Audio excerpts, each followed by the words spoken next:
예, 안녕하세요. 2021 한국언론정보학회 가을철 정기학술대회에서 기획 세션 1을 시작을 하겠습니다. 김중배 선생님과의 대담이라는 주제로 이 제목이 너무 거창해서 김중배 선생님이 방금 전에 이건 아니지 않느냐라고 말씀하셨어요.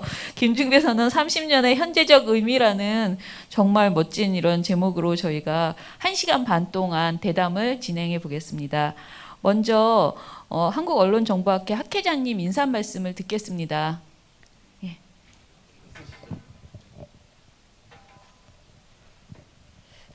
예, 안녕하세요. 한국언론정보학회 회장 박선희입니다.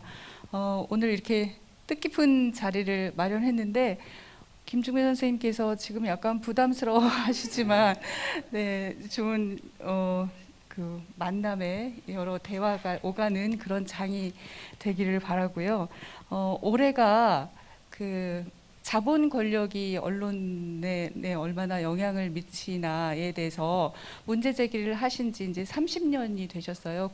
제가 기억하기로 9월 6일에 이제 이렇게 말씀하신 것으로 알고 있는데, 지금은 뭐 자본 권력이 엄청나게 영향력을 미치고 있지만 당시에는 정치 권력의 힘이 더 크게 느껴졌던 시기였었는데, 그 이후로 이제 1998년에 그 IMF가 오고 그리고 2008년에 그 세계 금융 위기가 오면서 자본의 힘이라고 하는 것이 우리 사회에 얼마나 퍼져 있는가를 이제 많이 느끼게 되는 것 같아요.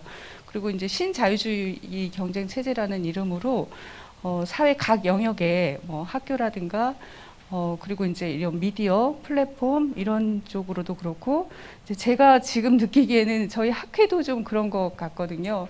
그래서 이렇게 돈의 논리가 온 세상을 지배하는 그런 상황을 예전에 다 이렇게 해안을 가지시고 비판을 해주시고 그러셨던 것이 오늘날에 또 굉장히 뜻깊은 것 같습니다. 그래서 오늘 여러 가지 그 우리 저 젊은 기자님도 오시고 해서 여기 플로어에도 여러분들이 계신데요. 좀 자유롭고 편안하게 앞으로 우리가 어떻게 해야 할까, 이 시대를 어떻게 통과해야 하고 어떤 대안들을 마련하고 어떤 자세를 가져야 할까에 대해서 같이 이렇게 허심탄회하게 이야기 나누는 시간이 되었으면 좋겠습니다. 오늘 이렇게 함께 해주신 김중배 선생님과 이렇게 같이 또 이야기 나눠주실 선생님들께도 감사드립니다. 고맙습니다. 예.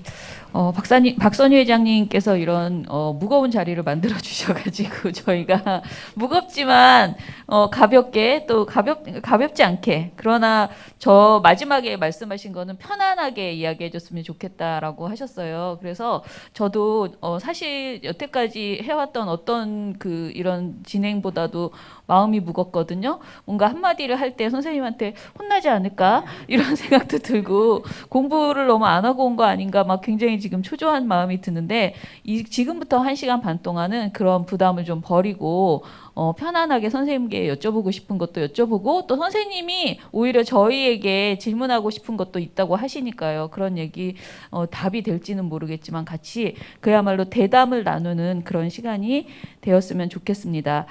저희가 생각했던 것은 정말 몇 가지 준비한 것은 없습니다.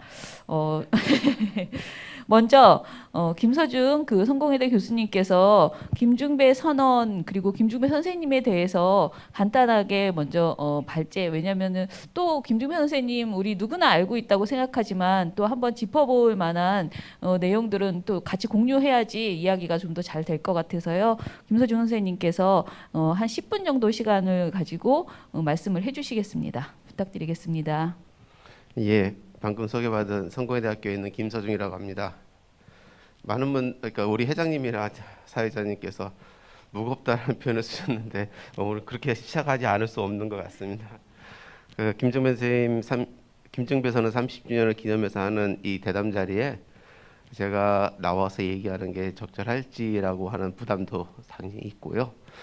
사실 그 김중배 선언이 갖는 의미를 지금 조금 더 새기고 그리고 현재적 의미와 더불어서 앞으로 우리의 미래를 좀 고민하는 자리가 되어야 할 텐데, 그게 이런 단순한 대담 자리로 소화가 될 수 있을까 이런 부담도 있습니다. 하지만 최소한 그 본질이 뭔가에 대해서 같이 생각하는 시간을 갖는다는 것만으로도 우리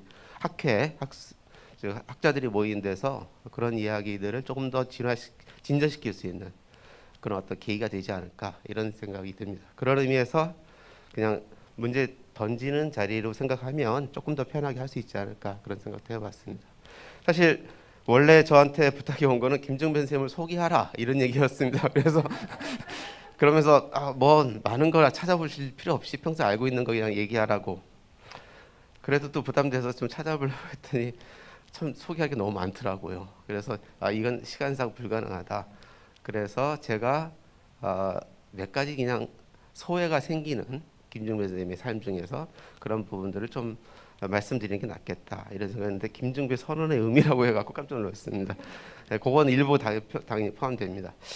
사실 김중배 선생님이 어디 자리에선가 인터뷰하시면서 본인의 정체성이 뭐냐라고 물으면은 나는 가장 오래 한 것이 논설위원으로서 16년이었다. 사람들은 논설위원 16년 한 걸 별로 주목하지 않고 다른 거에만 주목하더라 이런 얘기 하신 적이 있습니다. 사실 우리가 지금 상징적으로 보는 이런저런 사건들에서의 김중배라는 인물보다 사실은 그때 사회에서 필요한 일들을 기자로서 논설위원으로서 자신의 목소리를 내온 일련의 시간이라는 게 굉장히 의미가 있을 것 같습니다. 그럼에도 불구하고 우리가 많은 사람들이 김중배 선생님을 기억하는 어떤 중요한 사회적 계기는 아마도 87년 1월에 박종철 열사의 죽음을 두고 정권이 은폐하려고 하는 그런 시도들에 관해서 정말 일가를 날리는 그런 컬럼을 쓰신 것, 김중배 컬럼이 아마 일반인들에게는 가장 먼저 각인하게 되는 계기가 아니었을까 이런 생각을 합니다. 뭐 여러분들 다 아시는 걸 거예요. 하늘이여 땅이여 사람들이여 라는 제목의 컬럼이었죠. 저는 뭐 개인적인 사정을 얘기할 필요 없었는데 그때 당시에 군대에 있었습니다. 사실 이 컬럼을 그 당시에 못 봤습니다. 그리고 나중에 이제 듣고 아는 거죠. 그런데 지금도 그 컬럼을 소외하면서 그때 당시에 그게 얼마나 자신들에게 아주 머리를 때리는 충격적인 그런 주장했을까라고 얘기하시는 분이 말씀하는 걸 듣고만 있는데도 제가 울컥하더라고요. 진짜 눈물을 흘릴 수밖에 없을 정도로 저는 그렇게 생각합니다. 사실 김종변 선생님이 그 컬럼에서 얘기하려고 했던 것은 박종철 열사가 죽은 것도 억울한데 정권이 그것을 은폐하고 다른 의미로 거기에다가 의미를 부여하려고 하는 것 자체가 죽은 박종철 열사를 2번 죽이려는 것이다 라는 얘기를 하시려는 게 큰 의미였죠. 저는 그 얘기를 하면서 사실은 김중배 선생님도 그렇게 다른 자리에서 그렇게 얘기하시고 그러는데 언론이 어떤 누군가를 사회적으로 2번 죽이는 일들은 그 이전에도 그때도 그리고 지금도 행해지고 있다. 이런 문제의 핵심을 찌른 거다. 라는 점에 대해서 우리가 같이 생각해 볼 필요가 있겠다. 이런 생각을 한번 했습니다. 말하자면 지금도 누군가가 억울하게 죽은 것들을 전하면서 왜곡된 의미를 전달하는 그런 글들 많이 보죠. 아마 김종변 선생님께서 나중에 왜 그게 정말 언론의 사회적 기능으로서 정말 역행하는 그런 중요한 문제인가를 말씀하실 거라고 봅니다. 저는 그것과 더불어서 이거를 다시 보면서 이런 생각이 들었어요. 적진에 뛰어들어서 적장에게 칼을 꽂는, 사실 그거는 우리가 굉장히 멋있고 미화될 수 있는 그런 거긴 하지만 그 당사자가 처한 상황으로 보면 엄청나게 위험한 상황인 거죠. 누가 쉽게 결단할 수 없는 문제라고 생각합니다. 물론 동아일보에서 그걸 실어주긴 했지만 그러나 그걸 결심하는 김종변 선생님의 결심이 저는 왜 이거를 길게 얘기를 하냐면 그때 갖고 있던 생각이 그냥 한번 읽어라고 끝난 거였으면 그 컬럼은 그냥 사람들 내리 속에 있는 컬럼으로 끝났을 겁니다. 근데 그 이후에 김종변 선생님이 살아오신 삶을 생각해 보면 그게 그냥 단순히 객기가 아니라 또는 그 순간의 울분이 아니라 본인이 생각하는 언론이 뭘 해야 될까를 실천하시는 하나의 대표적인 사안이 아니었을까 이런 생각을 합니다. 저는 그런 점들에 우리가 주목할 필요가 있다고 봅니다. 나중에 더 기회가 나면 말씀드리겠지만 사실 연구자 학자로서 공부를 열심히 해서 굉장히 중요한 사회적 발언을 하는, 사회적으로 필요한 지식을 전달하고 그런 거 굉장히 중요하긴 하지만 그 못지않게 중요한 거는 사회적 실천이 아닌가 이런 생각이 듭니다. 이따 한 번 더 말씀드리겠습니다. 또 하나 아마 일반인들 또는 언론계 전체의 어떤 나름대로 자각을 불러일으킨 것이 아까도 말씀 나왔던 1991년 9월에 있었던 김증배 선언이 아닐까 생각합니다. 동아일보 편집국장을 사임하면서 동아일보 퇴사하겠다라고 해서 후배들이 모인 자리에서 당시의 언론의 가장 큰 문제가 뭔가를 명확히 지적한 그런 선언으로서 지금도 계속 인구에 회자되는 것이죠. 지금 우리가 여기서의 핵심은 당시까지 많은 사람들이 언론의 자유, 언론의 독립성을 얘기하면서 그때 떠올렸던 장애물 억압의 주체는 정치 권력이다라고 하는 관심들이 대두고 집중돼 있을 당시에 자본이, 그때는 자본이라고 표현했지만 이후에 선생님도 그런 얘기하셨고 저는 자본 권력이라는 표현을 많이 쓰는데, 자본 권력이 언론을 억압하는 것이 우리 언론에서 가장 큰 문제가 될 거라는 이야기를 얘기하신 거죠.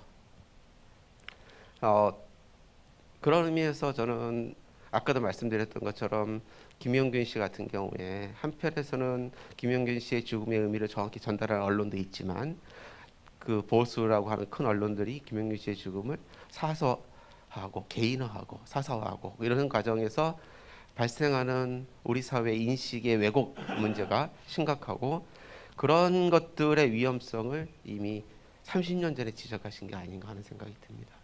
30년이 지난 다음에 우리가 나아졌어야 한다. 그런데 나아지지 못했으니까 선언 의미가 별로 없다. 뭐 이런 식의 얘기하시던 겸손의 말씀도 하셨지만 당시에 정치 권력이 가장 큰 문제라고 생각하는 시절에 자본 권력이 왜 문제인가라고 하는 것들을 관심을 갖고 경각심을 불러일으킨 김중배 선언은 정말 큰 의미가 있는 거였다고 생각합니다. 문제는 김중배 선생님이 아쉬워하고 달라지지 않았다고 얘기한 것의 책임이 김중배 선생님한테 있을까? 아니면 그 선언을 듣고 자각을 했지만 실천하거나 저항하지 못한 우리 사회, 우리 언론에 있을까 하는 문제들을 우리 현재적 의미에서 생각해 보는 게 정말 중요하다, 이런 생각을 했습니다. 원래 사실 그 설문 소개하라고 해서 준비한 몇 가지가 있는데 그냥 그거 짧게 그냥 의미 붙여서 말씀드리고 끝내겠습니다. 시간도 좀 지났고요. 퇴사하시고 난 다음에 한겨레 사장을 했다든가 문화방송 사장을 했다는 게 그냥 단순히 어디 가서 책임자 사장했다 이런 의미가 아니라는 걸 여러분이 잘 아실 겁니다. 그때 당시에 상징적인 부탁이 들어오고 해서 어쩔 수 없이 응낙하신 그런 부분이 있는 거죠. 그러나 저는 조금 더 주목하고 싶은 것은 1998년 8월에 언론개혁 시민연대라는 조직이 탄생을 해요. 이 시민단체, 학술단체, 시민언론운동단체, 언론현합단체가 망라한 거대한 연대 조직이었거든요. 그 당시에 여기 우리 언론정보학회도 학술단체로서는 유일하게 들어가서 같이 조직한 그 연대 조직입니다. 그 연대 조직의 대표도 맡으셨어요. 사실 시민단체가 연대 조직을 만든 것에 대표를 맡는다는 게 언론인으로서 살아오신 분들한테는 쉬운 일은 아니지만 김중배 선생님은 아마도 그게 본인의 생각을 실천하는 중요한 장이라고 생각하셨던 것 같습니다. 그래서 그거 꼭 말씀드리고 싶고요. 그리고 우리가 흔히 얘기하는 언론운동단체 쪽에서만 일을 하신 건 아니고요. 참여연대 또는 국가보안법 폐지 국민연대 공동대표도 하셨어요. 저는 이것이 우리가 언론의 문제를 언론이라는 영역에 한정시켜서 생각하는 우리의 사고가 혹시라도 있다면 굉장히 위험하다는 걸 보여주는 거라고 생각합니다. 다들 그러시겠지만 저는 학생들하고 얘기할 때 언론이 좋은 언론이 되기 위해서는 언론을 잘 알아야 되지만 언론이 다루는 콘텐츠는 사회다. 사회에 대한 인식이 없는 언론 기술자가 되는 것이 과연 좋은 언론이 되는 길인가 이런 얘기 하는데 아마 그런 좋은 언론에서 살아오신 경험이 참여연대 국가법 폐지 국민연대 공동대표를 결정하시는 그런 이유가 아니었을까 생각합니다. 그리고 지금은 제가 알기로는 가장 신경을 쓰시면서 일을 하고 계시는 것이 뉴스타파의 99% 위원회 위원장을 하고 계시죠. 지금도 하고 계시는 거죠, 선생님? 아, 그렇습나요? 네, 그럼 가장 최근에 하신 그건데. 아, 예. 뉴스타파의 함께 재단의 이사장을 지금 하고 계십니다. 저는 뉴스타파 99% 위원회 위원장을 하고 계시거나 함께 해서 뉴스타파와 계속 그러니까 뉴스타파를 계속 도와주고 계시는 그런 일들이 선생님이 생각하신 자본 권력, 정치 권력으로부터 자유로운 진정한 독립 언론이 제대로 나아가는데 내가 일조라도 해야 되는 거 아니냐라고 마지막까지 이렇게 그 생각을 불태우고 계시는 건 그런 의미가 있다고 생각합니다.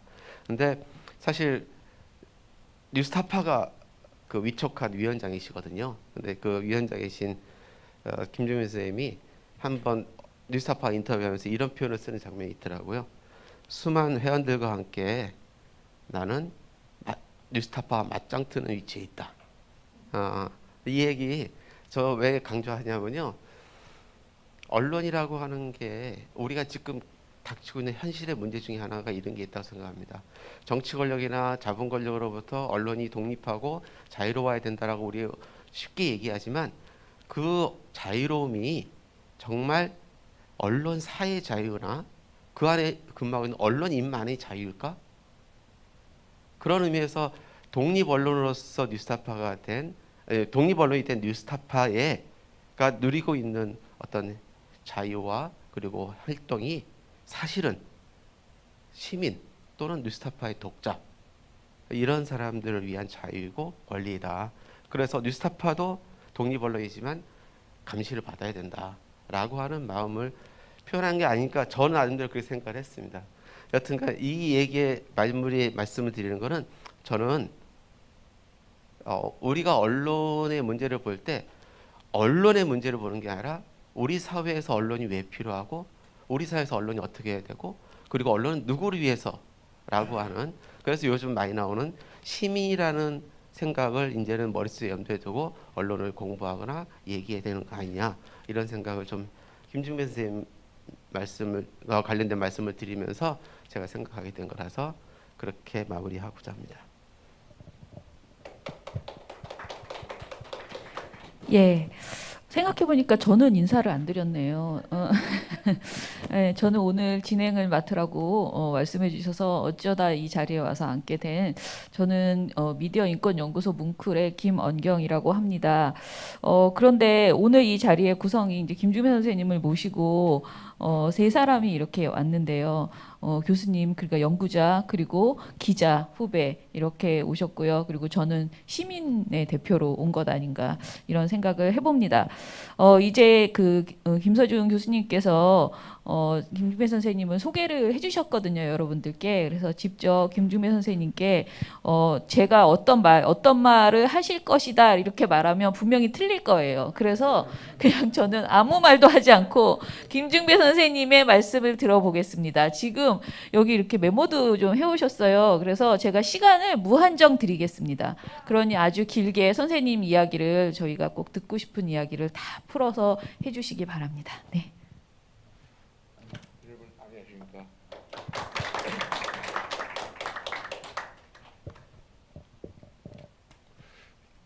좀 황당하기도 하고 좀 괴롭습니다. 저는 사실은 9월 6일 말씀하셨는데 그 즈음에 어떤 단체 이름 말씀드리지 않는 것이 좋을 것 같습니다.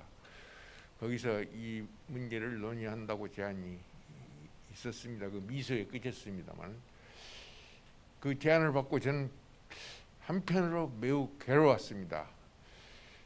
일종의 그 커다란 자책이었죠. 그래 놓고 30년 동안 너는 뭘 했어? 어디서? 어디 갔다 왔어? 이 지구에, 이 대한민국 땅에 이 결애들 시민들하고 같이 안 살았어? 자본 권력 권력이라고 해도 좋습니다. 자본 권력의 압제. 거기서 왜곡된 정보에 의해서 착취당하고 죽음을 당하고 상처를 입고 약탈당한 그런 무수한 인간만이 아니라 생명들에 대해서 얼마나 너는 도움이 되는 길을 걸었던가. 그래서 30년이나 지났는데 이런 통탄. 그래서 김중배 선언에 김중배를 좀 빼줄 수는 없는가라고 제가 제안하기도 했습니다. 근데 또 그거 안 된다고 그러더라고요. 그런데 안 된다고 그러더니 그 기획 자체가 없어져 버렸어요. 실종이 됐습니다. 언론중재법 파동 때문에 그렇다고 합니다만. 그래서 참 그러니까 그 김중배를 뺐으면은 그 기획이 진행됐을지도 모르는데 그렇지 않습니까? 그런 괴로움이 있습니다. 그런데 그럼에도 불구하고 제가 그런 기획을 나름대로 추진했으면 좋겠다는 생각이 든 것은 앞으로 이제 선생님들한테 제가 여쭤보길지도 모르겠습니다만, 이 자본 권력의 통제, 압제, 지배, 이게 제가 그 말씀을 드렸던 30년 전보다 오히려 그때와 비교할 수 없을 정도로 모든 사람들, 모든 세계를 지배하는. 그러니까 근제 그 언론재단에서 그 조사한 바가 있죠. 그 현업 언론인들, 저는 참 좀 당황스러운데, 제가 3년 전에 또 이 언론정보학회의 부름을 받아서 그때 참석하신 분들도 계시라고 생각합니다. 그 키노트 스피치를 하라고 그래서 그건 당치 않고 한다면 나는 퀘션 노트 스피치를 하겠다.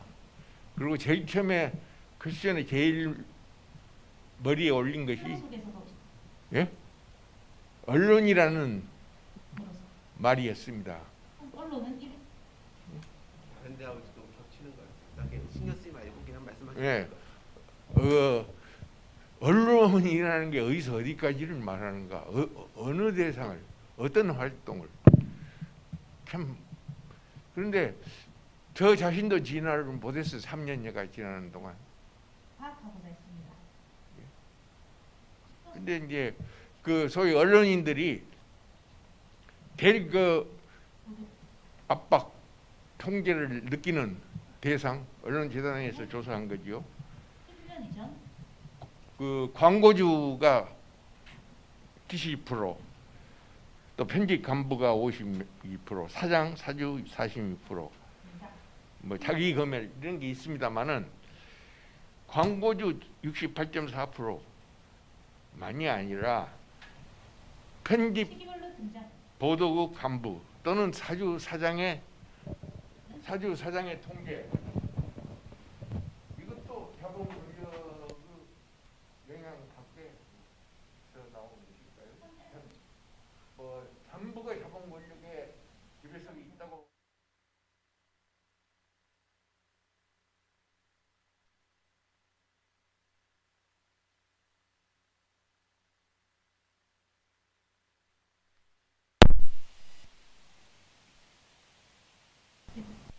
어떤 의미에서는 잠깐만 끊었다가 하시는 마이크 켜져 됐습니까? 괜찮습니까? 마이크 내 이야기 그만하라고. 아니야. 선생님, 우린 싸워야 됩니다.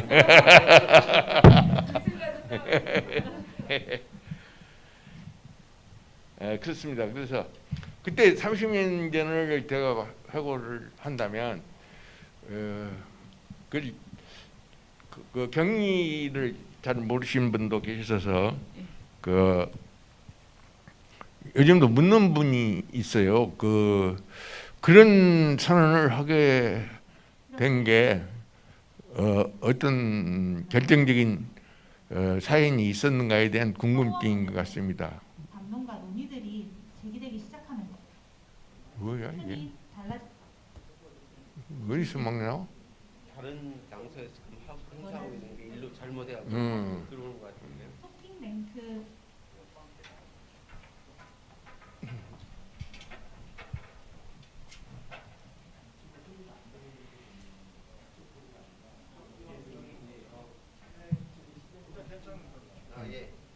예.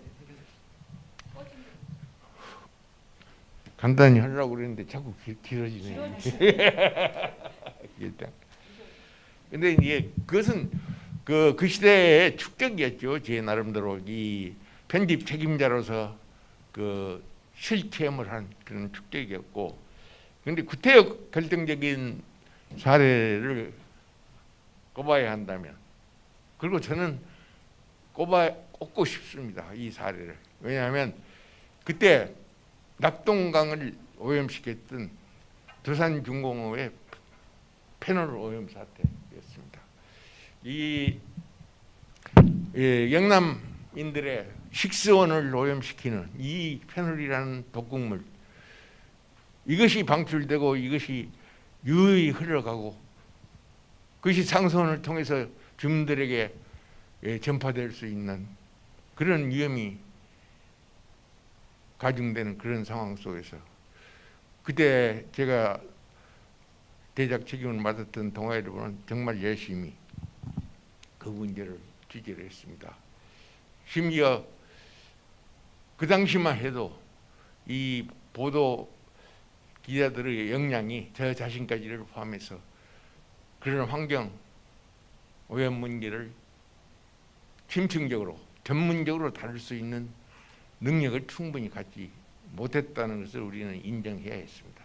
그래서 그 서울대 환경대학의 아무개 뭐 환경 전문가들 이분들 몇 분을 시민 특별 취재단으로 출장을 파견을 했습니다. 그래서 저는 그러면 대구 쪽 NGO 시민단체 시민들과 함께 연대해서 특별 취재반을 구성해서 취재를 하는 게 어떤가라고 제안을 했는데 그 당시만 해도 그쪽에는 이런 쪽에 전문성을 가진 시민단체가 겸허한 상태였습니다. 그래서 그런 취재를 진행 중에 있었는데 그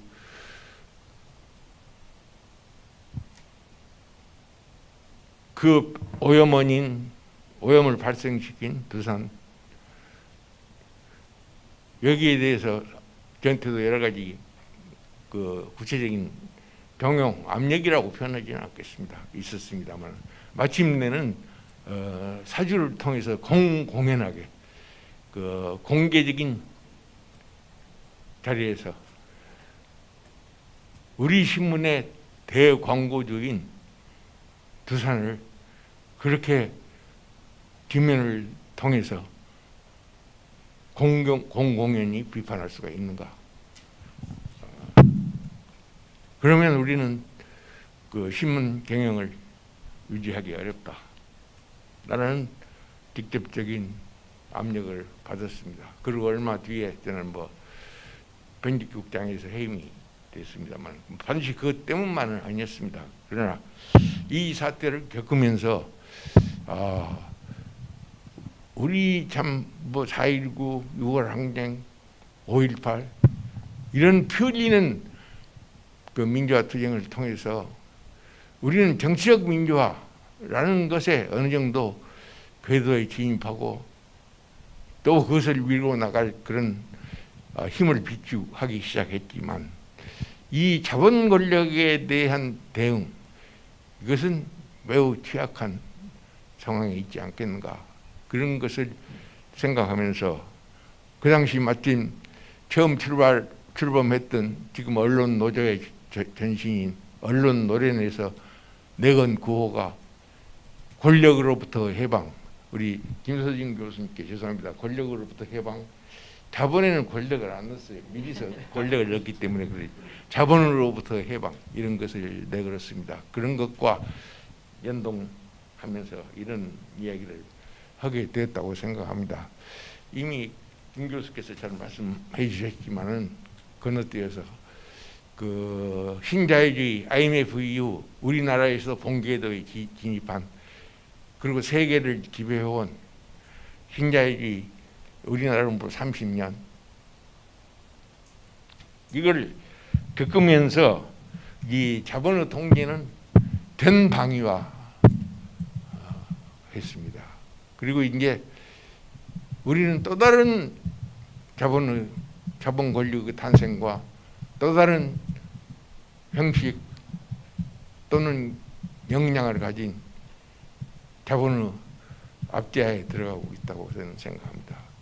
그것이 플래톤 자본주의 또는 그것까지를 AI나 로봇 이런 것을 총괄하는, 데이터까지를 총괄하는 디지털 자본주의, 그 자본의 통제가 서서히 또는 가속도를 붙여가면서 진전되고 있다, 이렇게 생각합니다. 저는 QR 코드가 없어서 그냥 그 문자로 적고 왔습니다만 여러분이 다 아시잖아요. 저 QR 코드는 카카오가 연계하는 신분 확인이라는 국가적 업무를 카카오 앱을 통해서 그 진행해야 하는, 그러니까 이 자본의 측면뿐만 아니라 이렇게 공공 기능이라는 측면에서까지 이 디지털 테크놀로지의 역량이 세계를 압도해 가고 있습니다. 이 쿠팡 사태 택배 문제는 사실은 플래톤 자본주의가 안고 있는 모순 치부에 그 일각에 지나지 않는다. 그 모습을 처음으로 민낯을 우리한테 드러낸 것에 지나지 않는다고 저는 생각합니다. 그 제조업에서 여러분이 다 아시는 대로 이미 우리 제조업의 공장들에 이렇게 배치된, 그리고 가동 중인, 통칭해서 그냥 구분하지 않고 로봇이 그 밀도에 있어서 세계 제1이라는 것은 여러분도 다 아시리라고 생각합니다. 여기에 며칠 전 보도를 보니까 네이버가 세계 최대 규모의 AI 장비를 구축해냈다. 이게 가속도가 붙고 있습니다. 예, 공장이 거의 무인하고 AI 로봇이 생산을 전담하게 됐을 때 거기서 생긴 부는 어디로 집중될 것인가? 그리고 나머지 사람들의 소득은 어떻게 될 것인가? 거기에 대한 여러 가지 대응책이 나오고 있습니다만 거기에 대해서는 말씀을 드리지 않겠습니다. 제가 이제 오늘 말씀드린 것과 연관해서 그렇다면 오히려 이런 테크놀로지의 발달, 디지털 자본주의의 발달, 그것도 발달이라고 해야 되는지, 이런 것들이 어쩌면 아날로그 시대의 자본 권력보다 또 다른 지력과 중량을 가지고 우리를 압도해 가는 추세에 들어가지는 않을까. 저는 그 나이 참먹은 자의 너무 그 노파심적 기울기는 모르나 이 점을 매우 걱정하지 않을 수 없습니다. 그래서 여기에 어떻게 우리는 대응해야 할 것인가? 대응할 길은 없는 것인가? 또 이야기하게 될지 모르지만 저널리즘 원칙, 이것은 계속 강조되고 끝내 강조되고 지켜내야 하리라고 생각합니다. 그러나 우리가 직면하고 체험하고 있는 이 사태는 그 강조만으로 풀어갈 수 없는 상황에 이르는 것이 아닌가. 그것이 평소에 언젠가부터의 제 생각입니다. 이걸 어떻게 할 것인가. 근자에는 여러 선생님들이 또 세계적으로 저널리즘에 여러 이름이 붙죠. 뭐 여러 가지 이름이 붙고, 우리 강준만 선생님 같은 분은 해장국 저널리즘까지 등록이시지만, 저가 저는 이 여기에 대한 인사이트 저널리즘 또는 솔루션 저널리즘 이런 쪽에 눈을 떠서 이 일련의 과학자들이 뜻이 있는 과학자들이 이 디지털 세계, 디지털 자본주의, 플랫폼 자본주의, 데이터, 빅데이터가 저지를 수 있는 인권의 침해 이런 것들을 염두에 두고 이 디지털 자본을 통제할 수 있는, 조정할 수 있는 디지털 민주주의 또는 빅데이터의 대량 학살, 어떤 수학자가 쓴 거 있죠. 대량 학살, 살상, 수학 무기가 될 수도 있는 이런 빅데이터의 자본적 악용 이런 것을 방어할 수 있는, 여기서 우리의 인권을 지켜낼 수 있는 데이터 주권 또는 데이터 인권 이런 것을 우리가 깊이 고민하고 그 해결책을 찾아 나서야 되지 않겠나 그런 생각을 합니다. 사실 저는 여기 들어오면서 처음으로 이 모임의 제목을 알았습니다. 무슨 현대적 의미. 그래서 제가 제 일성이 제가 그 30년 전에 그런 이야기를 했다고 해서 불려 나왔으니까 그동안의 소회 일단은 말씀드리겠다. 그러나 현대적 의미는 뭐 여러 가지 객관성이라는 것 자체에 문제가 있다고 하지만 내가 아닌 여러분들이 또 여기 계신 여러분들이 그 되새김하고 평가하고 의미 부여를 해주셨으면 좋겠다. 그런 바람을 갖고 있습니다. 너무 길어졌습니다. 이게 중언부언 하다 보니까 대단히 죄송합니다. 감사합니다. 네. 현대적 의미를 우리가 이제 이야기해야지 되는 시간입니다. 제가 김중배 선생님 그래도 인터뷰해야 된다고 오늘 굉장히 여러 자료들을 막 찾고 책도 다시 한번 막 읽어보고 하다가 하나 출력해 갖고 온 게 저희 지금 민원연의 공동대표 하고 계신 이진순 대표님께서 2015년에 김중배 선생님을 한겨레에서 인터뷰한 글이 있었습니다. 근데 이게 도입부에 있는 내용이 선생님을 정말 헌정하는 그런 그 내용이어서 공유하고 싶어서 잠깐 읽어드리면, 이승만부터 총 11명의 대통령 가운데 어떤 이는 그를 적대하고 어떤 이는 그를 흠모했지만 그는 친소에 얽매여 필봉을 굽힌 적도 강압에 겁박당해 입을 다문 적도 없다. 그의 첫 칼럼 제목처럼 입술 떨려도 진실만은 저버리지 않겠다는 소신 때문에 안기부 치조실에 끌려가기도 하고 해외로 내쫓긴 적도 있지만 그는 다시 돌아와서도 목소리를 낮추지 않았다. 권력과 명예가 그의 곁을 스치고 지나갈 때에도 그 유혹에 흔들리거나 연연하지 않았고 상대를 겨누는 비판의 잣대로 자신을 먼저 엄정하게 단속했다. 적잖은 이들이 권력을 경험한 뒤 권력에 중독되고 폭력을 경험한 뒤 폭력에 길들여지지만 김중배는 그저 한결같았다라고 이렇게 써주셨어요. 굉장히 많은 생각을 하게 합니다. 그리고 저는 김중배 선생님께서 한결같았다라는 이 말에 정말 공감을 합니다.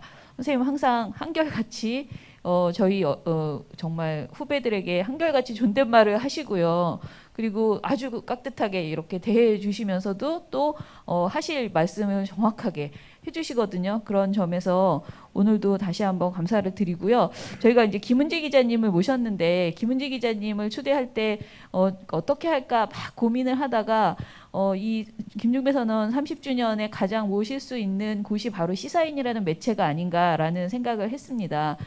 자본 권력으로부터 자유롭게 정말 삼성을 비판할 수 있는, 당당하게 비판할 수 있는 그런 언론사 몇 되지 않고요. 그런 언론사 중에 또 대표적인 언론사가 시사인이기 때문에 시사인 김은지 기자를 모셨어요.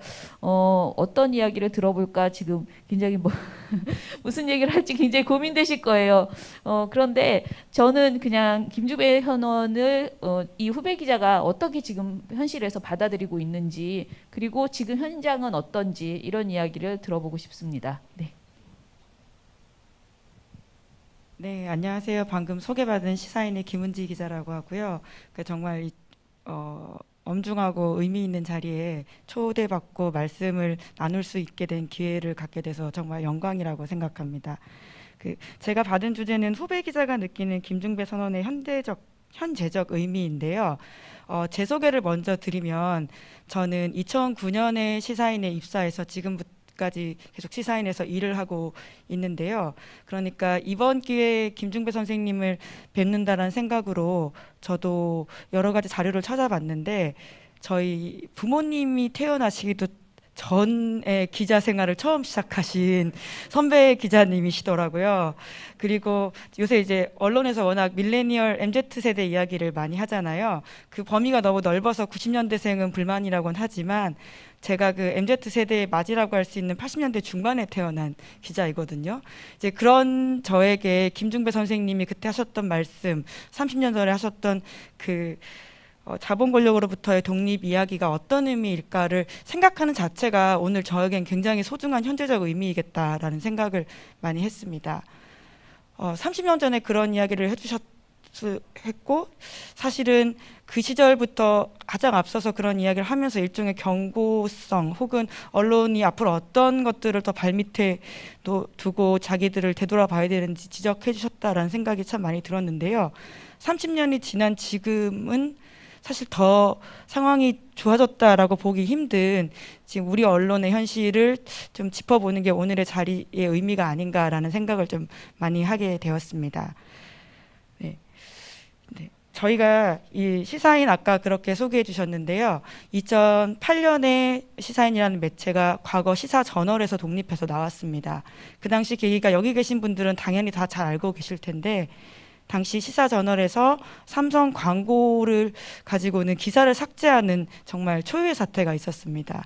그에 대해서 기자들이 항의를 하기 시작했고 사실 매체를 새로 차린다는 생각으로 선배들이 항의를 했던 건 아니었던 것 같아요. 다들 파업이 그렇게 길어지고 일자리를 잃을 거라는 생각으로는 시작하지 못했을 일이다라는 말씀을 많이 하셨는데 그러다가는 그 항의가 길어지고 회사는 반성하지 않게 됨으로써 시사인이라는 매체가 처음 생겼습니다. 그리고 저는 그 시사인이라는 매체가 되게 매력적이다라고 느껴서 그 회사를 되게 영광스럽게 들어갈 수 있게 되었는데요. 그 당시에 광고가 사실은 지금 보면 어떤 의미에서는 되게 허세 아닌 허세라고 할 수 있을 텐데 업계 최고의 대우를 해준다라는 광고가 있었어요. 그게 어떤 의미였냐면 우리는 돈을 많이 주지도 못하고 출입처가 있는 것도 아니지만 적어도 네가 쓰고 싶은 기사는 쓰게 해주겠다 그거였는데 막 기자를 꿈꾸는 저한테는 너무 멋진 말이라고 생각했었거든요. 그리고 지금까지도 감히 말씀드리자면 제 실력이 부족해서 못 쓰는 기사는 정말 많습니다. 사실은 계속 비는 데가 많잖아요. 권력 감시, 특히 경제 권력 감시는 한국 언론의 고질적으로 타파해야 될 지점들이라고 생각하는데 그런 점들을 부족하게 하고 있고 못하고 있는 건 맞지만 회사에서 어떤 상황 때문에 하지 말라고 했던 적은 전혀 없거든요. 그런 상황에서 보면 업계 최고의 대우라고 하는 건 여전히 제가 다니고 있는 회사에 대한 큰 프라이드이기도 하고요. 이 자리에 나와서 감히 좀 말씀을 제가 김중배 선생님과 대화를 할 수 있는 자격이 주어진 게 아닌가라는 생각이 듭니다. 그리고 나서는 저희가 2017년에 장충기 문자라는 것을 보도한 적이 있습니다. 그 당시에 장충기 문자는 사실 기자 생활을 벌써 7, 8년이나 했던 제게도 아주 충격적인 내용이었는데요.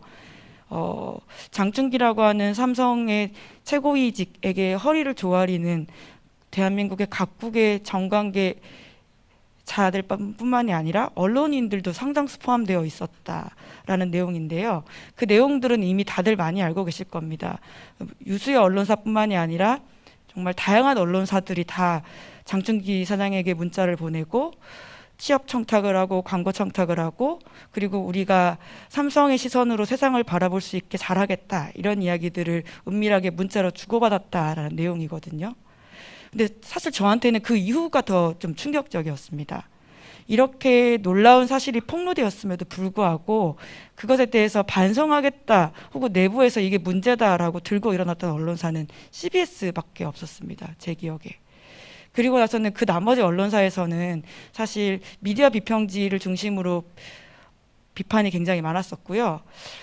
그 외에는 사실은 받아쓰는 기사조차도 그렇게 많지 않아서 이것이 우리의 현실인가?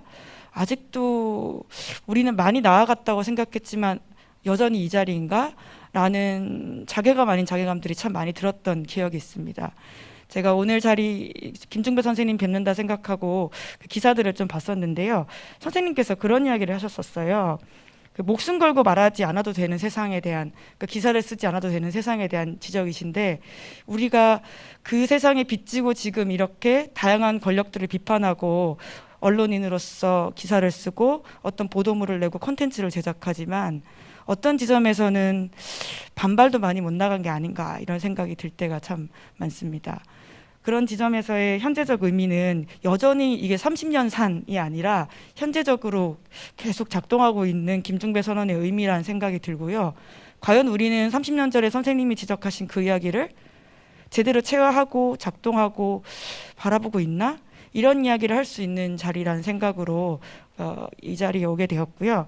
그런 지점에서 제가 원래 말씀을 소개받기로는 선생님과 이제 대화를 하고 질문을 주로 드리면 선생님 말씀을 주신다라고 이해하고 있었는데 오늘 뵈면 그걸 좀 여쭤보고 싶긴 했었습니다. 최근에 가장 언론계에서, 최근은 아니죠. 사실은 벌써 몇 년 됐습니다. 가장 화제가 되고 있는 말이 기레기라는 말이잖아요. 기자로서는 너무나 아픈 말이고 속상한 말이기도 하고 어떤 지점에서는 억울하기도 하고 또 맞는 말이라는 생각이 드는 사건도 있습니다.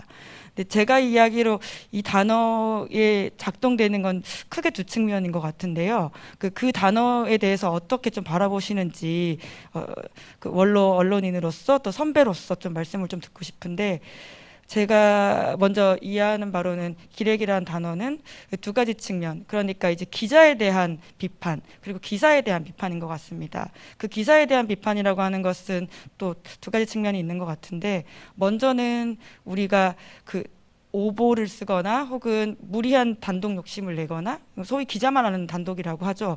본인이 가장 먼저 알았으니까 먼저 쓴다, 이런 놀림과 비판도 기자들 사이에서 있는데요. 그런 기사 내용이 틀리거나 혹은 정확하지 않거나 혹은 의미 없는 단독 욕심을 부렸을 때, 그리고 어뷰징하는 기사를 썼을 때 오는 독자로부터의 비판이 기레기라는 지점이 있는 것 같고요. 또 다른 지점은 사실 요즘에 와서 더욱더 고민되는 지점인데, 내 입맛에 맞지 않는 기사를 쓴다 혹은 내 편이 아닌 것 같다라는 지점에서의 또 기레기라는 비판도 분명히 존재하는 것 같습니다. 이러한 지점들이 있는 것 같고요. 또 기자에 대한 비판이라고 한다, 기자에 대한 비판으로서 기레기라는 말이 나오는 지점들은 아까 말씀드린 삼성을 비롯한 자본 권력으로부터 떳떳하지 못하면서 사실은 사방을 향해 비판하고 있는 또 언론의 어떤 태도들, 최근에는 또 가짜 수산업자 사건도 있었었고요. 또 김만배 머니투데이 전 부국장으로 대표되는 화천대유 사건에도 언론이 지금 연루되어 있지 않습니까? 그런데도 해당 언론사에서도 어떤 반성이나 혹은 다른 언론조차도 김만배라는 사람을 지칭할 때 화천대유 대주주 김만배 씨라고 주로 쓰고 머니투데이라는 것들을 지워버린다, 이런 비판들이 있거든요. 그러니까 이런 지점에서의 기레기를 바라보는 다양한 시선이 있는 것 같은데, 김중배 선생님께서는 이런 현상 혹은 기레기라는 단어에 대해서 좀 어떻게 보시는지, 2015년 인터뷰에서 지적해 주신 것들은 또 봤는데요. 그 사이에 또 상황들이 굉장히 업데이트된 게 많아서 한번 말씀을 여쭙고 싶었습니다. 예, 자 이제부터 어깨에 힘을 이렇게 푸시고 이제 질의응답 서로 김은지 기자님이 벌써 질문을 하나 주셨습니다. 그리고 저는 김중배 선생님께서 오히려 저희에게 또 묻고 싶은 것도 많으신가요? 정말 많으세요, 선생님? 저기 마이크. 네. 많지 않은 걸로. 많지 않은 하나씩은 아니, 해주시는 걸로. 네. 우리 그 질문에 대답을 해야 되겠죠. 네, 먼저 그럼 대답을 해주시고 선생님도 질문해 주세요. 아니 그런데 이제 그 대답한 질문 가운데 또 제가 대답을 생각하면서 또 질문이 생겼어요. 드려야 될 질문이. 그러니까 뭐 다신 대로 이건 뭐 기자에 대한 기자 군상들에 대한 그 언론 행위에 대한 비판이 축적되어 왔다고 생각합니다. 그 축적 결과 제가 그런 소위 선언이라는 선언을 하게 된 것처럼, 그러나 그것이 돌출되기 시작한 것은 제가 페놀 사건을 예시했다면 세월호 같은 그 아이들의 목숨을 가지고 농락하는 이 생명에 대한 뭐 전원까지는 안 가더라도 더불어 사는 이 시대에 더불어 사는 사람으로서 어떤 그 도리라는 말을 쓰기가 아까워요. 사실 뭐라고 표현해야 될지 적절하지 않습니다만 그런 것을 저버린 군상에 대한 이 지탄의 표현이라고 생각합니다. 근데 이제 지금 말씀하신 그 질문을 설명하시는 가운데 제가 평소에 궁금한 게 있어요. 그게 뭐냐면 소위 진영 논리를 말씀하셨는데 어떤 쪽에서는 기레기인데 어떤 쪽에서는 성기자예요. 그런데 이제 우리 언론 연구자, 언론학자, 근데 김 교수님 요즘 당선자는 당선인이고 다 이렇게 좀 표현이 격상되는데 왜 연구자는 아직도 연구자고 학자는 정말 거꾸로 된 것 같아요. 그 전에는 학인이라는 말이 있었어요. 학인이라는 말이 있었는데 그 학자가 돼 그렇게 됐는지 너무 우리 학자님들, 연구자님들이 너무 겸손해서 그러신지 모르겠습니다만 저와 나는 지나가는 말로 그런 생각이 문득 들면서 그분들과 함께 생각하고 싶은 것이 걸핏하면 진영 논리 그리고 이제 확증 편향 그러면 그 이야기만 하고 나면 끝이에요. 더 나아갈 필요가 없잖아요. 진영 논리 때문에 그래. 확증 편향이야. 그러면 끝이에요. 논리나 분석의 진전이 멈추는 거죠. 저는 그래서 우리의 진영, 세계적으로 이런 현상이 있습니다만은 특히 이제 그 디지털 미디어들이 생기면서 여러 가지 부족화 현상 이런 현상이 나오고 있다는 것도 다 우리가 알고 있습니다만은 우리 대한민국에서의 진영은 어떻게 형성되고 어떻게 지금 구성되고 있는가? 단순히 민당 지지, 국힘당 지지 그렇게만 갈라져 있는가? 그리고 그렇게 갈라졌다면 왜 많은 사람들이 그렇게 갈라졌는가? 어떤 요인들이 그렇게 갈라놓았을까? 그래서 그런 구성 속에서 소위 진영 논리라는 이런 논리가 구성되는 어떤 필연성 이런 것을 우리는 유추할 수 있을 것인가? 뭔가 이런 분석이 좀 우리는 더 진전돼야 되지 않나 이런 생각을 평소에 해요. 그래서 저는 뭐 여러분도 기회 있으면 저하고 소주 한 잔 마실 기회가 있었으면 좋겠습니다만 그 소주라는 면피 이 도구잖아요. 좀 한 잔 먹은 요새하고 조금 도망가고 책임을 덜 지고 그리고 저는 거짓말 하고 싶을 때가 있어요, 사실. 근데 누구 전두환이나 그런 사람 그런 류의 거짓말이 아니라 이 젊은이들을 좀 어떻게 그 감언 이설로 꼬시고 좀 자극할 수 있는. 그런데 이제 평소에는 말짱한 정신으로 그게 잘 안 돼요. 그래서 이제 소주 한 잔 먹고 그리고 내가 좀 거짓말 이럴 때는 좀 거짓말할 자유도 있는 거 아니야? 이제 하는데 꼭 그렇게만 할 것이 아니라 우리 정말 이걸 논리가 어떤 단계에서 끊어지고 단절되고 휴지돼 버리는 이런 논리의 멈춤 이런 것에 대해서 그것을 더 진전시킬 수 있는 여러분이 다 아시는 손석희 뉴스룸도 한 걸음 더 들어간다는 게 우리 연구인 학인들이 좀 더 한 걸음 두 걸음 더 들어갈 수는 없을까. 그래서 우리 또 언론 현업인들도 같이 고민하면서 그리고 그런 분석이 되면 그걸 토대로 또 언론에 많은 반영이 진전이 될 수도 있고 그런 생각을 합니다. 그리고 이제 내가 묻고 싶은 것은 그 언론이 더 나아졌는지 나빠졌는지 제가 이제 그 점심 먹으면서 농담 겸 진담으로 말씀드렸습니다만 제가 얼마 전에 소장 그 언론학자 그 기자 경험이 있는 어떤 분과 만나서 우리 언론 상황에 대해서 이야기를 하면서 벌써 제가 아까 말씀드렸던 것처럼 이렇게 언론 상황이 세계적인 현상이라고 하지만 이 페이크 횡행이라는 게 이렇게 한국 언론 상황이 이렇게까지 되는가. 그랬더니 결코 나쁘지 않았다는 거예요. 그러면서 뭐 그렇게 우리는 이분법적으로 생각하지 않습니다. 그래서 그것도 얘기가 있는가 보다. 그랬더니 한참 있더니 한겨레의 어떤 논설위원 기자가 역시 우리 언론은 더 나쁘지 않았고 더 나아졌다. 그런 논거의 하나로 몇십 년 전 가짜 호랑이 기사, 그런 허무맹랑한 기사는 이제 등장하지 않지 않냐. 그래서 저는 궁금해요. 저는 또 그 박정희 전두환도 무섭지만 저는 후배들이 더 두렵거든요, 사실은. 그러니까 이거 그런데 호랑이 허무맹랑하죠, 황당하죠. 호랑이도 아닌 걸 호랑이라고 했으니까 그러면 정말 말이 안 되지만. 근데 가짜 호랑이 기사로 피해를 받은 사람들이 있었을까? 과연 피해를 입은 사람들이?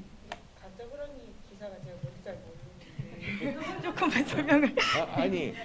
그런데 네, 아니. 죄송합니다. 예, 네. 그래서 지금 예. 그래서 현업 기자로서 실감하기에 우리 언론 상황을 더 이제 연구하시는 분들이 더 종합적으로 분석하고 질과 양 이런 것들을 경향 트렌드를 분석하셔야 되겠지만 현업에서 종사하는 기자로서는 어떤 느낌? 아까 일단은 말씀하시긴 했지만 조금 난 듣고 싶어요. 전 이들의 이야기를. 죄송합니다. 아닙니다. 제가 가짜 호랑이 기사가 뭔지 몰라서 죄송합니다.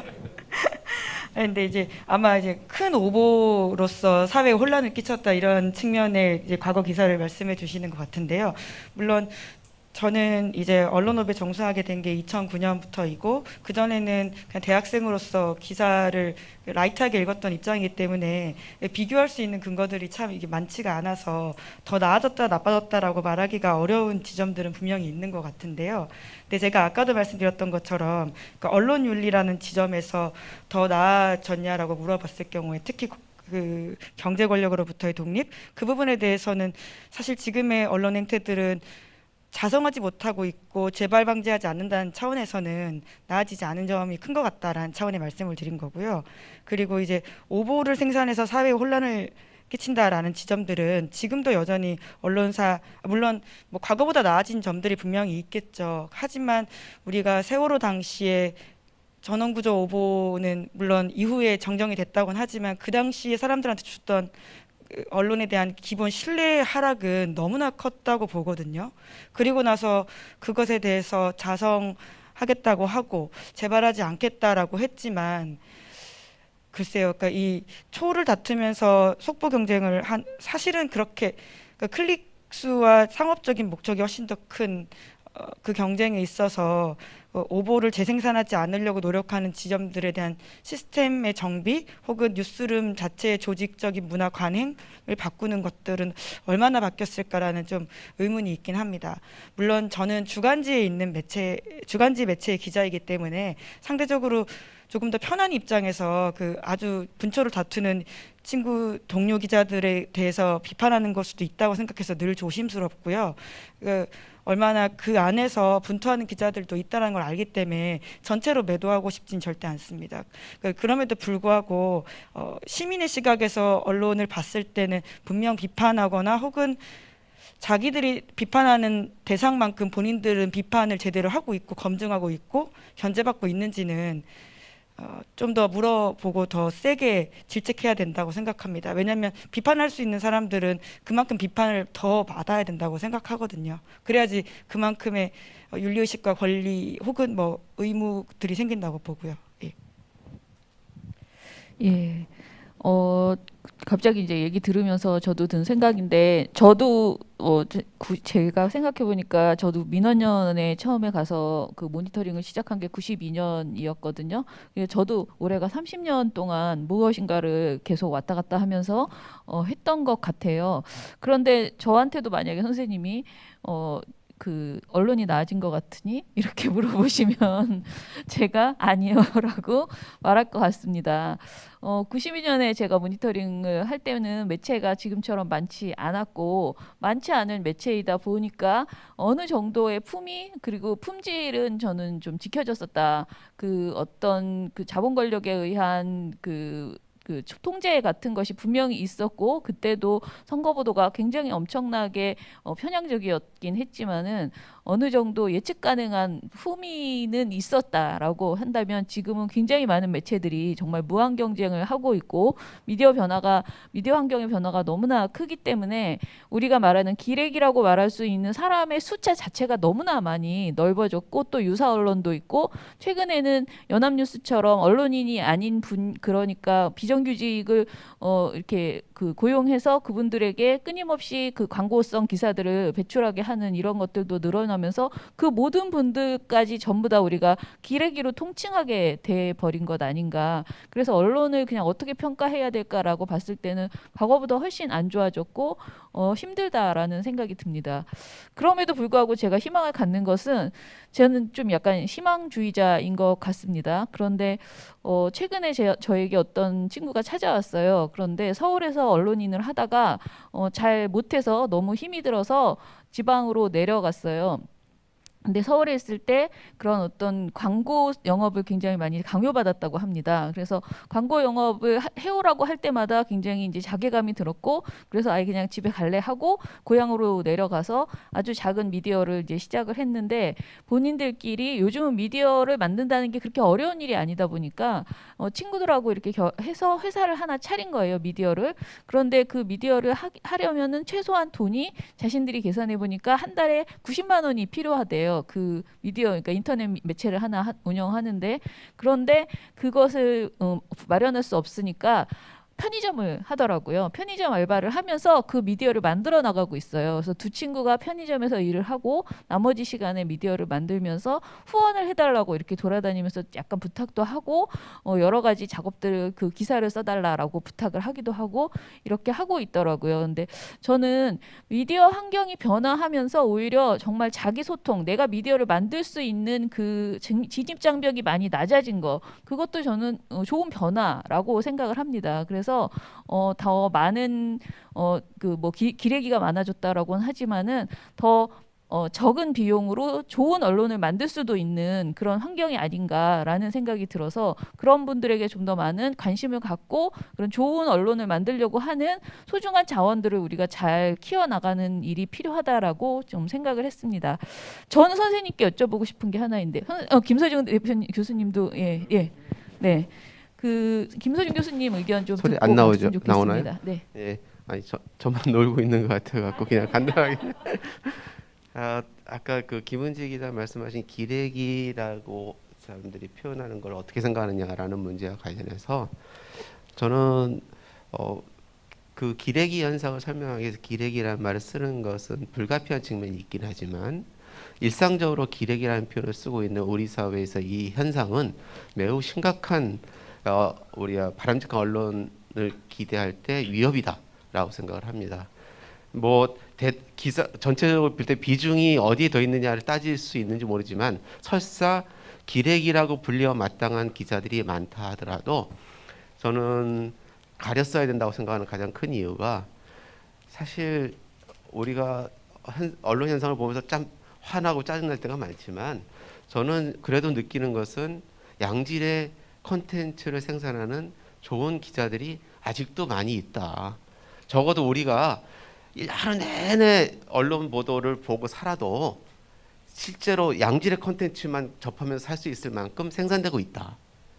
그런데 우리가 쉽게 접하는 어떤 플랫폼 환경이나 또는 우리가 스스로 그렇게 비판하면서 우리가 스스로 찾아가고 있는 콘텐츠들이 그런 것이다. 따라서 우리 사회에서 그 많은 콘텐츠들을 다 모두 다 매일 소화하면서 살 수 없기 때문에 그 한정된 시간에 양질의 콘텐츠를 찾아가서 살 수 있도록 하는 어떤 대책이 뭘까? 이걸 진지하게 고민할 필요가 있고 그것을 막는 중요한 말하자면 개념적 장애물이 기레기라고 생각을 해서 학생들하고 얘기할 때도 기레기라는 말을 정말 최소한으로 써야 된다는 얘기를 많이 얘기합니다. 또 하나 언론이 우리나라가 지금 더 그러면 그래도 나아진 거 아니냐? 세상에 어떤 게 나아지지 않는 현상이 어디 있습니까? 나아진 측면이 있겠죠. 하지만 우리가 생각할 때 언론의 현상을 단순히 언론에서의 단순한 기사나 콘텐츠의 문제가 아니라 사회 문제와 연결해서 보면 저는 악화됐다고 표현하는 게 맞는 것 같다라는 생각을 합니다. 그 이유는 뭐냐면 실제로 아까 뭐 어뷰징 얘기하면서 뭐 이런 얘기했지만 우리 사회에서 언론이 살아남을 수 있는 생존의 구조 자체가 언론으로 하여금 이전보다 훨씬 더 강력한 장애물로 작용하고 있다.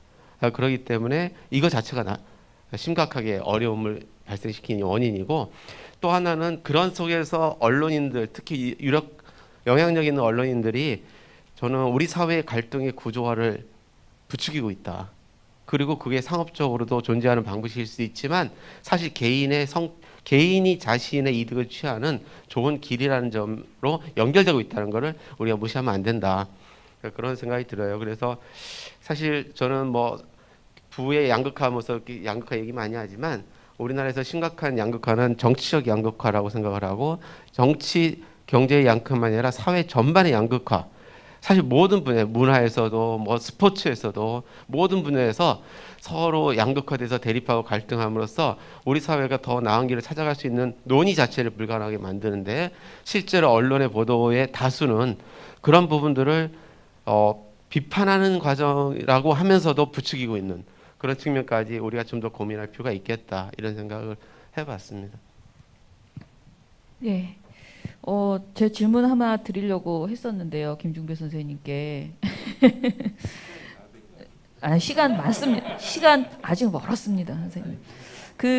선생님 지금 가장 열심히 하고 계시는 일이 뉴스타파의 그 함께재단 이사장님이십니다. 이제 그 뉴스타파라는 매체의 그 독립언론이라는 그 상징성이 워낙 강하기 때문에 그것에 굉장히 이제 선생님 마음을 많이 쓰고 계시는 것으로 보이는데요. 최근에 저희가 이제 뉴스타파도 보도 하나 때문에 회원이 한꺼번에 많이 이렇게 빠져나갔다가 다시 또 이렇게 들어오는 경우도 있었고, 그리고 많은 유튜버들이 사실은 또 이런 시민의 힘에 기대서 시민의 후원으로 어떻게 이렇게 지속하는 경우들이 굉장히 많이 있습니다.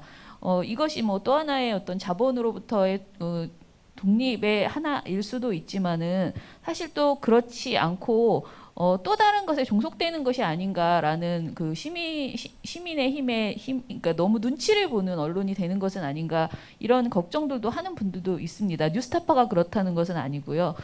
이런 부분에 대해서 선생님께서 뉴스타파 회원들과 어떻게 그런 것들을 이제 극복하시려고 극복은 아니네. 그런 것들에 대해서 어떻게 방향성을 가지고 계신지 뭐 갈 테면 가고 올 테면 와라 이렇게 하시지는 않으실 것 같거든요. 뉴스타파 회원, 저도 회원이긴 하지만은 이런 부분에 대해서 후원하는 시민들, 그러니까 언론사를 후원하는 시민들에 대해서 좀 조언해 주시고 싶거나 또는 조언까지는 아니지만은 그냥 함께 나누고 싶은 이야기가 있으신지 들어보고 싶습니다. 뉴스타파 직접 현실적인 이야기는 사실은 그게 뉴스타파 성원 대표가 해야 될 거예요. 그러니까 저는 한 다리 건너서, 왜냐하면 저는 책임 회피가 아니라 그 뉴스타파 함께 재단이라는 것을 작년에 설립을 했습니다. 거기 제가 이사장을 맡게 되었습니다. 그 뉴스타파 함께 재단 함께라는 것이 강조된 그대로 이 독립 미디어 언론인들, 독립 다큐를 하는 영화 감독들, 독립 영화 하시는 분들, 그러니까 그 이번에 그 재단의 자문위원회를 구성했는데 한 분과를 저널리즘 위원회 무슨 그렇게 안 지었습니다. 그 소통문화위원회라고 지었어요. 이 정말로 덜 굴절되고 그러니까 완전히 굴절되지 않는 그런 소통은 대단히 어렵고 우리가 이루기 어려우리라고 생각합니다만은 그 덜 굴절되고 조금 더 충실한 그 의견들이 이렇게 교류할 수 있는. 그래서 사실은 이런 이야기를 공개적인 자리에서 해야 될지 모르지만 나는 거기에 중요한 책임자로 이 길보라 감독 같은 분을 생각했습니다. 그분은 이제 코다시거든요. 코다. 부모님이 다 이 그 뭐라고 하나요? 그 농인이죠. 그리고 이제 그 자녀 그 딸인 이 길보라 감독은 청인이죠. 그러니까 그 코다는 그 약자입니다만 그거 찾아보시면 되고 그 농인인 부모들의 의사 전달을 오로지 담당해서 타인과 세계에 이렇게 이어지는 맥에 노릇을 하시는 분이어서 나는 그런 분들을 그분의 이렇게 움직임을 보면서 옛날에 그 절대 고독을 노래했던 시인을 연상하고 절대 소통 같은 개념 저런 분들한테는 그 딸이 없으면 그 딸을 유일하게 절대 소통을 하는 그런 경지에 어떤 우리가 그 모두가 그렇게는 될 수 없지만 그걸 그런 데서 우리가 정말로 소통에 자연스러운 더 왜곡되고 굴절되지 않는 모습 그것이 나는 그 소위 언론이라는 미디어를 통해서 또는 뭐 영화, 문화, 상품 뭐 또 오징어 게임 뭐 지옥을 통해서 뭐 다 되지만 정말 우리 민주적인 소통 이것이 평상시에 그래서 그 민주주의 문화화라는 말을 만들 수는 없을까? 생활화 어쩌고 하는 것보다 문화화, 그 소통 문화화 그런 것을 이루고자 하는 겁니다. 그러니까 냉정히 말하면 뉴스타파 그 자체하고도 한 걸음 거리를 두고 있는 것이죠. 그래서 같이 이렇게 상생하는 마당을 만들어 가고자 합니다. 그런데 이제 그 질문 중에 회원들과 관계 그분들을 함께 하려고 노력을 합니다. 근데 그 접촉이 잘 안 되죠. 왜냐하면 한 달에 한 번씩 그 프로그램 시사회를 하고 회원 시사회를 했는데 코로나 때문에 그게 막혔고 지방에도 저도 돌아다니고 했습니다만 그런데 이제 그럼에도 불구하고 그분들과 함께 호흡을 하면서 또 동시에 그 독립이라는 숙명이 고립은 아니지만 대단히 그 지점이 어렵죠. 그러니까 예를 들면 여러분도 다 아시리라고 생각합니다만 윤석열이라는 사람이 검찰총장 그 내정 후보자가 됐을 때 청문회가 있었죠. 인사청문회. 그때 이 사람이 그 위증을 했죠. 그 윤남계 뭐 세무서장 그 사건에 어떻게 개입하고 변호인을 선임해주고 이런 것을 다 부정을 했는데 그 뉴스타파 취재로서 그것이 전부 윤석열 총장 후보 증언과는 상반되게 사실이었다는 것이 확인이 됐고 그래서 뉴스타파가 보도를 해가지고 굉장한 변소리를 맞았죠. 회원들이 몇천 명이 일가에 탈퇴하는 그리고 비난을 많이 받는. 그러나 이제 그 꾸준히 뉴스타파는 그 나름의 원칙을 지키면서 뉴스 행위를 계속한 결과 이제 또 언제부턴가 윤석열이라는 사람이 저런 행보를 보이기 시작하니까 그 나갔던 회원들이 또 많이 들어왔어요. 그러니까 이게 이 우리 언론 기형이라는 게 이게 요즘은 그 여러 가지 측면에서 인게이지 저널리즘이라는 말도 행행하고 있습니다만 여러 가지 형태가 있겠죠. 그것은 한 가지로 말할 수 없는데 참 대단히 어려운 기형이라고 생각합니다. 그러나 이제 그런 것을 다 넘어서 통틀어서 저 같은 사람이 이 뉴스타파 제작진들하고 교감하고 나누는 기본적인 숨결은 뉴스 타파는 스스로를 타파하고 또 타파하고 나날이 타파하고 새롭게 해마다 타파하고 그래서 새로운 것을 자꾸 새로운 경지를 자꾸 갖고 나가는 그것에 실패하면 그때는 이제 그 어떤 지지 기반을 상실할 수도 있는 것이죠. 그것을 뭐 누구를 원망하겠습니까? 스스로가 그렇게 하지 않으면. 그러니까 뉴스 타파를 이렇게 들고 깃발을 들고 나섰을 때처럼 그 타파해야 할 장벽들은 너무 많죠.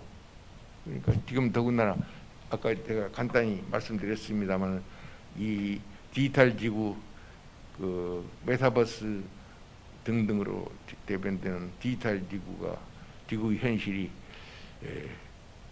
버추얼 토피아라고 칭송되는 이런 시대에 정말 넘어야 될 고비가 많다고 생각합니다. 그것을 꾸준히 넘어가는 노력을 지속할 때 또 우리 회원들의 지지도 지속되리라고 기대를 하는 것이죠.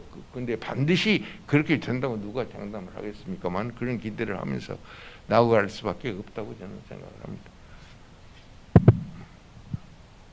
예, 선생님, 김서중 교수님께서 혹시 그 질문을 하나 김중배 선생님께 하실 수 있으시면 시간이 이제 딱 2개.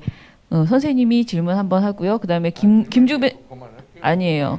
안 돼요. 김서준 교수님께서 김중배 선생님께 질문 하나 해주시기 바랍니다. 네.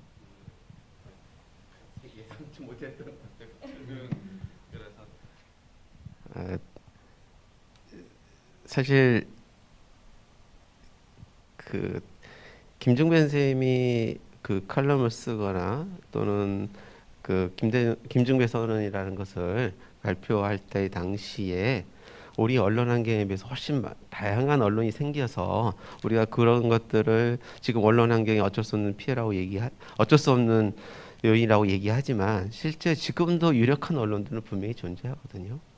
그 유력한 언론에서 일하는 사람들이 사실 정신만 똑바로 차리면 저는 항상 얘기하지만 모든 언론이 좋아질 수 없기 때문에 선도 언론이라고 하는 것이 존재해야 되고 그 선도 언론이라고 하는 것에 있는 사람들의 노력에 따라서 달라질 수 있다고 믿는데 선생님이 생각하시기에 지금 유력한 언론에서 일하는 언론인들의 자세가 뭐 개인에 따라 좀 다르긴 하겠지만 전반적으로 예전과 다르거나 또는 선생님이 생각하시는 것과 좀 다르지 않을까 이런 생각이 듭니다. 그래서 뭐 나름대로 왜 그럴까에 대한 얘기를 해주셔도 좋고 아니면 일가를 통해서 너희들이 정신 차려야 된다는 얘기 좀 해주시던지 뭐 그런 이야기를. 네.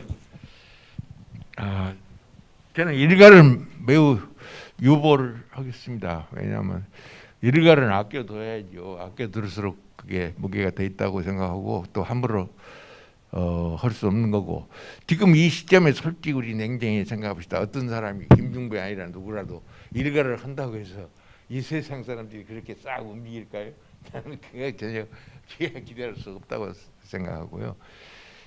근데 그 사실은 그 김서중 교수님께 여쭤보려고 그랬는데 이제 시간이 없기를 잘 됐어요. 근데 그 지금 우리가 자본주의 자본 권력 그 통제 지배 이것을 보편화 생활화 이런 것을 말씀드렸던 것은 제가 이제 어떤 대안이나 이런 것을 제시하기보다도 하나의 30년 전에 선언을 한 사람으로서 증언자로서 자리에서 그냥 소회를 말씀드린 것입니다. 근데 사실 거기에는 이게 이런 신자유주의가 시장 만능주의 김경 교수가 말하는 시장 근본주의 또는 시장 만능주의 이런 것이 지속되고 정말로 생활에 모든 사람의 삶 속 깊숙이 세포 속에까지 스며들어 버렸을 때 이것을 극복할 수 있는 의지와 능력이라는 게 얼마만큼의 강도와 수준을 가져야 될까?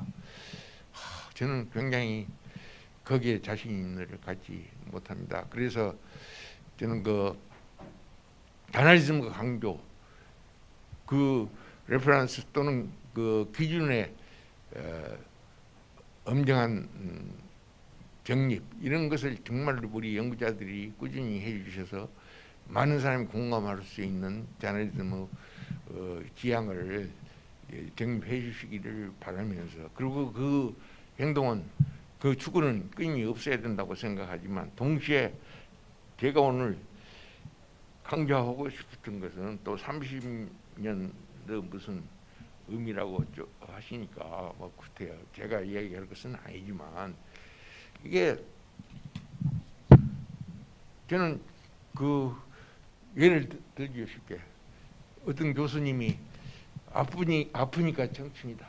그러니까 그게 좀 그럴듯해요. 그 사실. 그러나 그것이 우리 현실을 얼마나 치열하고 도저하게 인식한 토산인가에 대해서 우리는 의문을 갖고 있지 않습니까? 그러니까 그 아픔을 이겨내서 그 극복하는 강렬한 의지와 그 노력, 연골 그런 걸로 이겨내라고 그러는데, 물론 그런 노력은 해야죠. 그것을 부정하는 것은 아니지만, 그럼에도 불구하고 우리가 처한 조건, 절대적인 조건, 우리가 정말로 저항하기 어려운, 탈피하기 어려운 그런 조건을 모든 사람에게 극복하고 탈피하라고 강요할 수 있을 것인가? 우리 현실적으로. 그러니까 저는 가끔 그런 생각을 합니다. 그런 얘기를 들 때 그 전환으로 그 전환 경제학으로 유명한 카르 포란이 이 말에 그런 게 있어요. 뭡니까? 만유 인력이라는 게 뭘 잡아당겨서 우리가 땅에 붙어 있으라는 게 아니라 그 땅을 그 중력을 박차고 뛰어오르라는 것이다. 그런 뭐 의지가 있을 수 있죠. 그러나 동시에 저는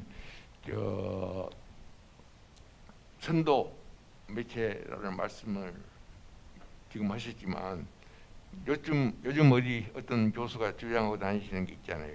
선배 시민이라면 동시에 그런 의지, 그런 결기 이런 것을 그 인카레지 하면서도 동시에 그 의지와 결기가 살아날 수 있는 토양을 갖고 나가는 노력을 선배 시민들은 더 해야 되지 않는가. 나는 무게가 그쪽에 있지 않겠는가 하는 뜻에서 이 오늘 30년이 넘은 그 선언의 소회 속에 점점 아까도 나왔지만, 아니 이 뉴스 플랫폼들이 이거 조회수에 따라서 광고비가 나오고, 그 아무리 좋은 기사도 그 클릭이 안 되면 그 포털에서 사장되어 버리는 이런 정권, 이런 현실을 놔두고 결기라고 할 수 있는가. 그래서 저는 이제 늙어서 용기가 다 사라져서 그런지 몰라도 우리 젊은이들한테 그것을 강요하기는 너무 내 자신이 괴로운 그런 심정이라는 것을 솔직히 말씀드리고 싶습니다. 예, 선생님이 너무 뭔가 세게 얘기하면은 소통이 안 된다라고 혹시 걱정하시는 거 아닐까요? 너무 예. 아니 하면 따라 예, 할 거예요. 천만의 말씀. 아니, 한번 해보세요. 오늘 사실은 이 가을철 정기학술대회 제목이 있어요. 지속 불가능한 사회와 지속 가능한 커뮤니케이션. 어떻게 이렇게 멋진 제목을 지으셨는지 모르겠는데요. 지속 가능한 커뮤니케이션을 모범을 보여주시는 분이 저는 김중배 선생님이라고 생각을 합니다. 저희가 지금 원래 정해놓은 시간이 딱 4분이 남았네요. 50분까지 플로어 질문, 예, 예, 알겠습니다. 그러니 4분이 남았으니 플로어 질문도 받고 또 더 많은 이야기도 할 수 있을 것 같으니까요. 제 생각에 그래도 한 10분 정도는 더 쓸 수 있을 것 같으니까 플로어 질문도 좀 들어보고요.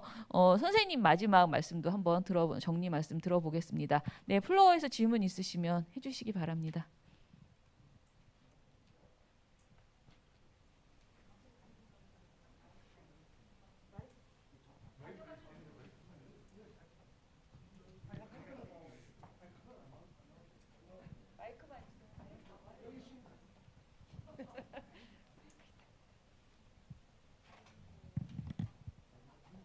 김중배 선생님 반갑습니다.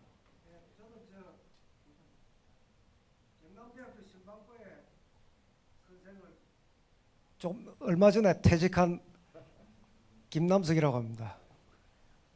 뭐 선생님하고 처음 만나 뵙고 술을 기울였던 건 90년인가 전남대에서 신문방송학과 학생들이 선생님 초빙해가지고 오셨을 때 그때 뵀는데요. 그 제가 뭐 일어선 건 사실 선생님 연세가 그렇게 높게 된 줄 이미 알고 있었지만 막상 뵙고 보니까 저도 이제 총구석에 살고 있어서 혹시 못 뵈면 앞에 이래 선생님 모셔놓고 떼놓고 찬사를 보낼 기회가 없을 것 같아서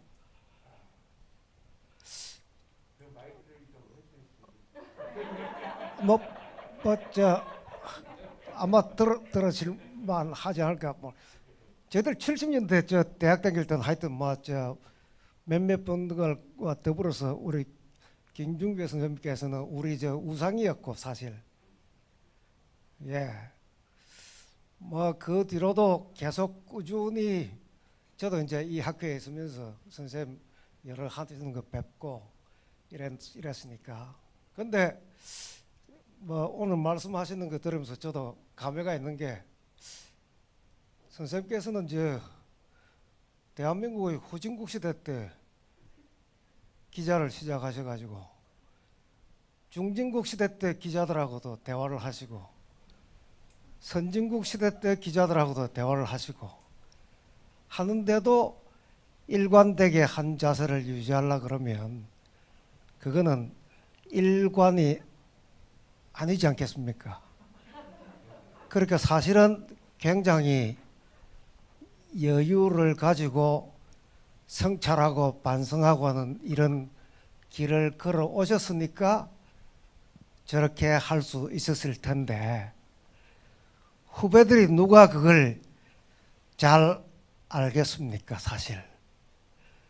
그러고 아까 말씀하실 때 기자, 학자 말씀하셨는데 사실 그 학놈, 기놈들이 세상에 요즘 너무 많지 않습니까? 근데 그 학놈, 기놈이 많아진 세상이란 게 그게 대한민국의 아주 발전한 세상이고 그 이상한 다양성이 꼭 나쁘다고 이야기할 수는 없지 않는가 하는 생각이 들긴 합니다.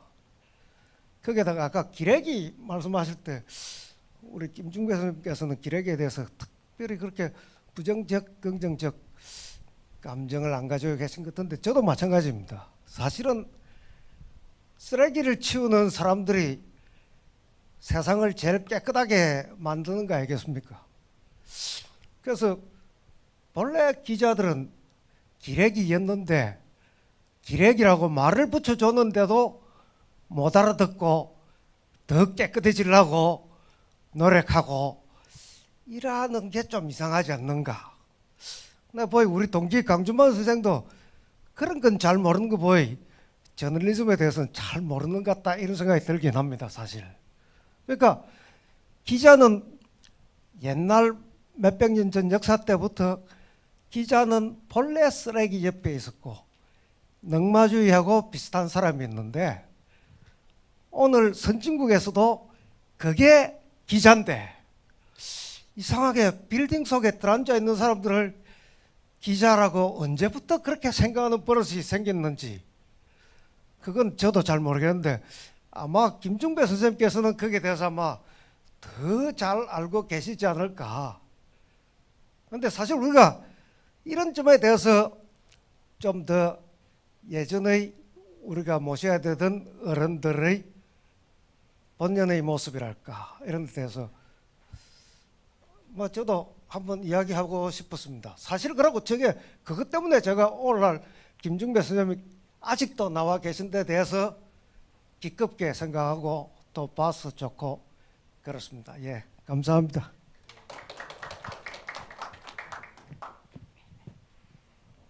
예, 그 찬사를 해주셨는데 질문의 요지는 정확하게 제가 모르겠어요.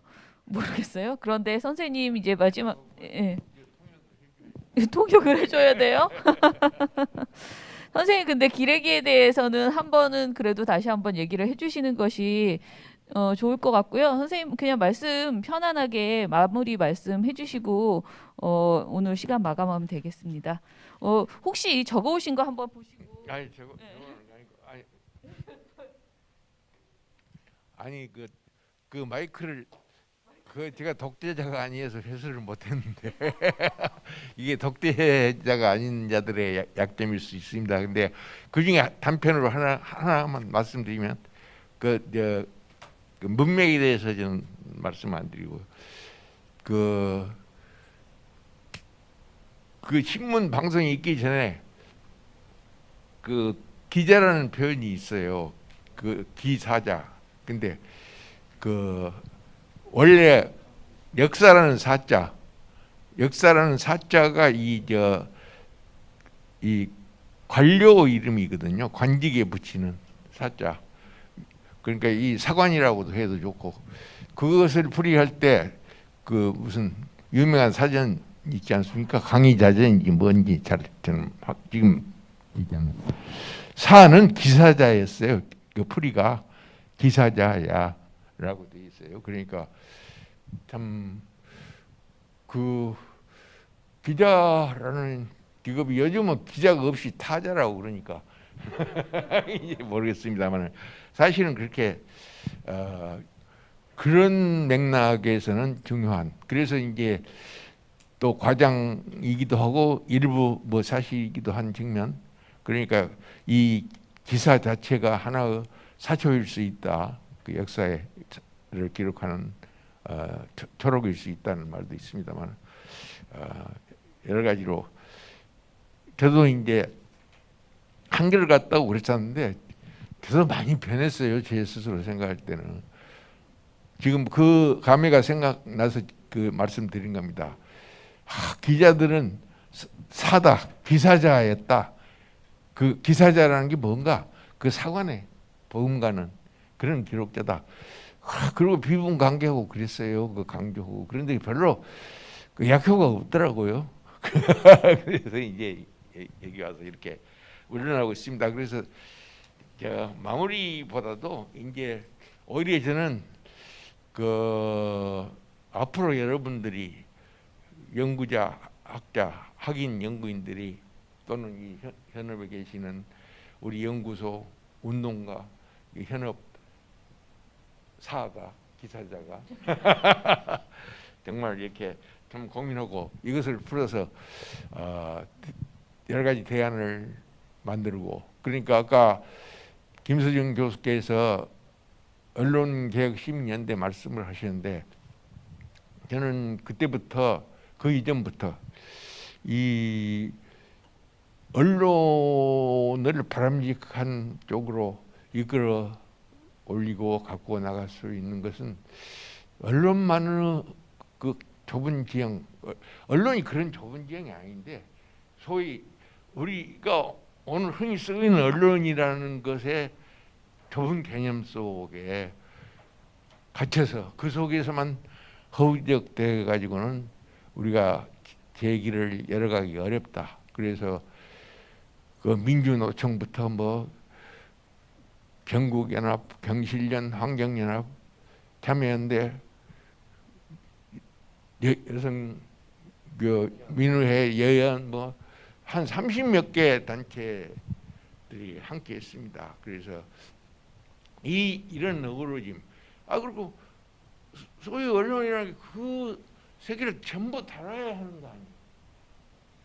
그런데 그 자기들만의 길이 있다고 착각을 하고 거기만을 그 고가를 쓰고 매진한다고 해서 길이 열릴 것인가 하는 의문이 그때부터 있었다는 것. 그래서 또 착각이었던 것은 우리는 현업 언론인 기자, PD 이 사람들을 신뢰할 수 있다 하는 전제. 그래서 자본이나 사주 또는 사장 이 경영에 제약을 가둬주면 비교적 건강한 언론이 열릴 수 있다. 그런 생각을 가졌던 것이죠. 그래서 언론개혁시민연대가 모두 연대해서 추진했던 것이 신문법의 개정이고 새로운 방송법의 개정이었습니다. 거기에 여러 가지가 있지만 그중에 제가 가졌던 환상의 전제가 됐던 게 편성권과 편집권이었습니다. 편성위원회를 만들고 편집위원회를 만들고 제작자들이 그 위원회의 주축으로서 활동하게 한다면 그 기자 PD들의 역동성으로 그 활약으로 우리 언론의 길은 비교적 그래도 덜 홀절되고 덜 병든 상황에서 조금씩 회복해 갈 수 있으리라고 생각을 했습니다. 그래서 그런 제도를 만들었어요. 그러면서 저는 그때 그렇게 분명히 말했습니다.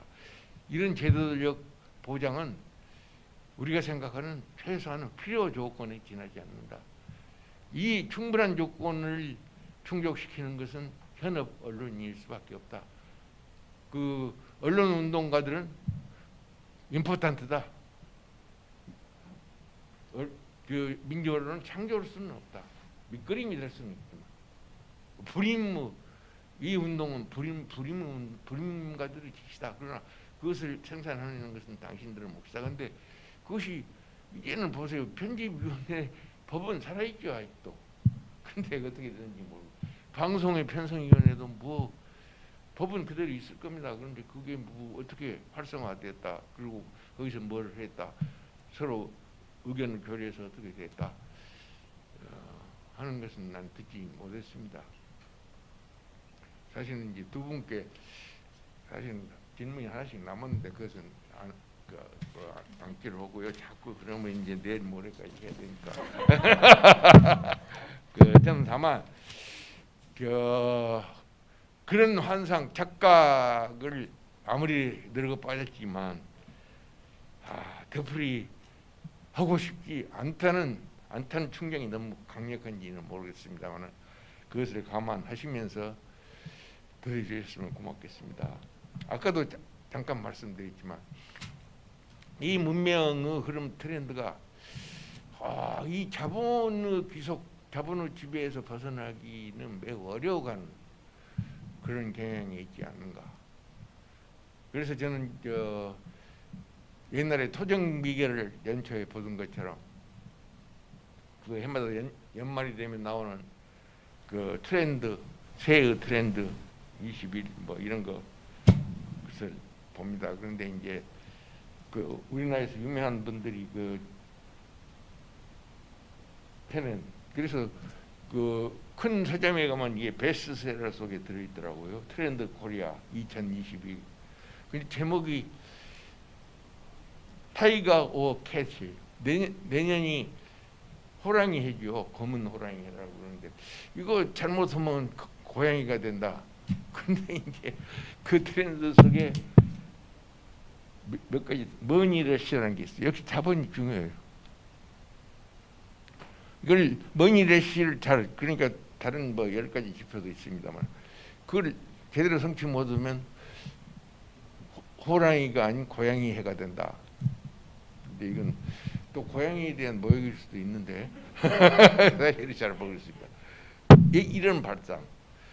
또 하나 대표적인 게 뭐 세계 현상까지를 넣는다는 그 세계 미래 보고서 2022. 그 제목은 메타 사피엔스가 온다. 이 메타가 앞으로 어떤 짓을 하게 될지 어떻게 전개될지 정말로 예측하기 어려운 것 같아요. 그래서 페이스북이 메타로 개명을 했는지 모르겠는데 메타 사피엔스가 온다. 그래서 여기에도 여러 가지 중요한 항목이 있는데 어김없이 메타 자본 이라는 말이 들어가 있습니다. 그래서 저는 아까도 전제했지 않습니까?